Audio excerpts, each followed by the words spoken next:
সহিহ বুখারী ঈমান অধ্যায় হাদিস নং ২০।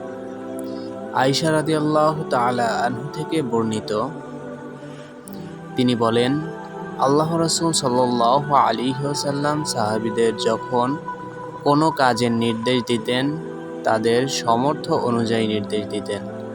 একবার তারা বললেন, হে আল্লাহর রাসূল, আমরা তো আপনার মতো নই। আল্লাহ তাআলা আপনার পূর্ববর্তী এবং পরবর্তী সকল গুনাহ ক্ষমা করে দিয়েছেন। তা শুনে তিনি রাগ করলেন, এমনকি তার চেহারায় রাগের চিহ্ন ফুটে উঠল।